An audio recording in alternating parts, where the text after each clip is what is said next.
সব লোকে কয় লালন কি জাত এই সংসারে? এই প্রশ্নের উত্তর জানতে জানতে কেটে গেছে বহু বছর। বন্ধুরা, আজকের ভিডিওতে আমি আপনাদের সাথে আলোচনা করব বাংলার বাউল সম্রাট লালন শাহকে নিয়ে। তাই আজকের ভিডিওটি আপনারা শেষ পর্যন্ত দেখতে থাকেন। তিনি এমন এক সম্রাট যার কোনো রাজপ্রাসাদ ছিল না কোনো সৈন্য সামন্ত। তার একমাত্র অস্ত্র ছিল একটা একতারা, আর তা দিয়েই তিনি জয় করেছিলেন মানুষের হৃদয়।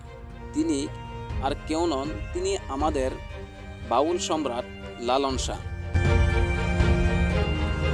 রহস্যময় জন্ম ও পরিচয়। লালনের জন্ম কবে হয়েছিল? তিনি হিন্দু ছিলেন নাকি মুসলিম? এই রহস্যের জট আজও খুলেনি। 1774 সালের দিকে তার জন্ম বলে ধারণা করা হয়। লোকমুখে শোনা যায় যৌবনে তীর্থ ভ্রমণে যাওয়ার পথে তিনি গুটি বসন্ত রোগে আক্রান্ত হন। সঙ্গীরা তাকে মৃত ভেবে নদীর জলে ভাসিয়ে দেয়, কিন্তু মৃত্যু যার ভাগ্য নেই তাকে মারে কে? নদীতে ভেসে আসা আদমরা লালনকে উদ্ধার করেন মলম শাহ এবং তার স্ত্রী মতিজান। তাদের সেবাতেই সুস্থ হয়ে ওঠেন লালন। এরপর কুষ্টিয়ার চেউচিড়া গ্রামে শুরু হয় লালনের এক নতুন জীবন। সেখানে তিনি সিরাজ শাহী নামের এক পরম সাধকের সন্ধান পান, যাকে লালন তার গুরু বলে মেনে নেন। গুরুর দীক্ষায় লালন হয়ে ওঠেন লালন শাহ। সেই 18 শতকে যখন সমাজ জাতপাত ধর্ম আর কুসংস্কারে নিমজ্জিত ছিল, লালন তখন গেয়েছিলেন মানবতার গান।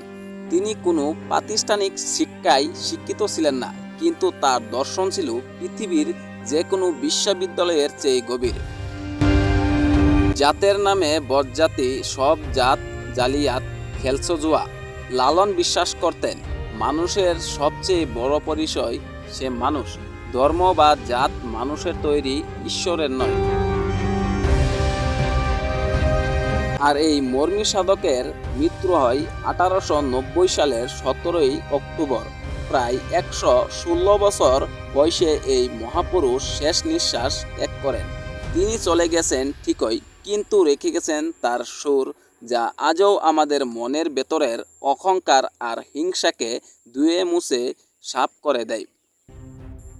আজ এত বছর পরও যখনই কোনো একতারা বেজে ওঠে, মনে হয় লালন আজও আমাদের মাঝেই আছেন। ভিউয়ার্স, আপনারা আমার চ্যানেলে নতুন হয়ে থাকলে প্লিজ আমার চ্যানেলটি সাবস্ক্রাইব করে আমার পাশেই থাকেন, আর আমার চ্যানেলের ভিডিওগুলো ভিজিট করতে ভুলবেন না কিন্তু।